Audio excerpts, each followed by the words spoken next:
কুমিল্লা ১ সংসদীয় আসনে বিএনপি প্রার্থী ড খন্দকার মোশাররফ হোসেন নির্বাচনী হলফনামায় ১৯টি মামলার তথ্য দিয়েছেন। এর মধ্যে ৫টি চলমান আছে, বাকিগুলো নিষ্পত্তি হয়েছে। তার পেশা ব্যবসা, বার্ষিক আয় প্রায় ৮৪ লাখ টাকা।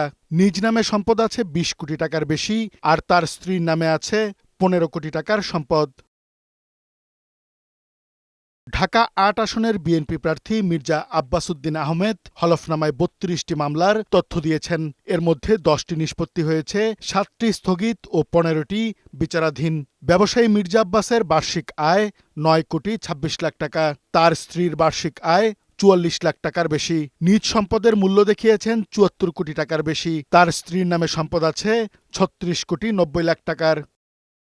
ঢাকা ৩ আসনের বিএনপি প্রার্থী গয়েশ্বর চন্দ্র রায়ের বিরুদ্ধে মামলা ছিল ৪৪টি, ২টি চলমান, ৩৩টি থেকে অব্যাহতি পেয়েছেন, বাকিগুলো স্থগিত। তার বার্ষিক আয় ১৭ লাখ টাকা। নিজ নামে সম্পদের পরিমাণ ৬১ কোটি টাকা। তার স্ত্রীর নামে সম্পদ আছে ১ কোটি ১৮ লাখ টাকার। নরসিংদী ২ আসনের বিএনপির প্রার্থী ড আব্দুল মঈন খানের বার্ষিক আয় ৭৭ লাখ টাকার বেশি। তার স্ত্রীর বার্ষিক আয় ১৯ লাখ টাকা। নিজ নামে সম্পদ আছে ১ কোটি ৭৭ লাখ টাকার, আর স্ত্রীর নামে সম্পদ আছে ৩ কোটি টাকার বেশি।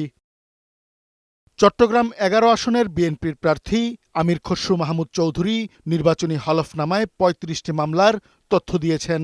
এর মধ্যে একটি মামলা চলমান, বাকিগুলো থেকে অব্যাহতি পেয়েছেন। ব্যবসায়ী আমির খসরুর বার্ষিক আয় ১ কোটি ৫৯ লাখ টাকা। তার স্ত্রীর ৩৭ লাখ টাকা।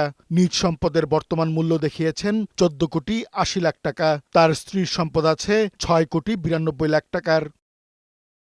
কাজী ফরিদ, বৈশাখী সংবাদ, ঢাকা।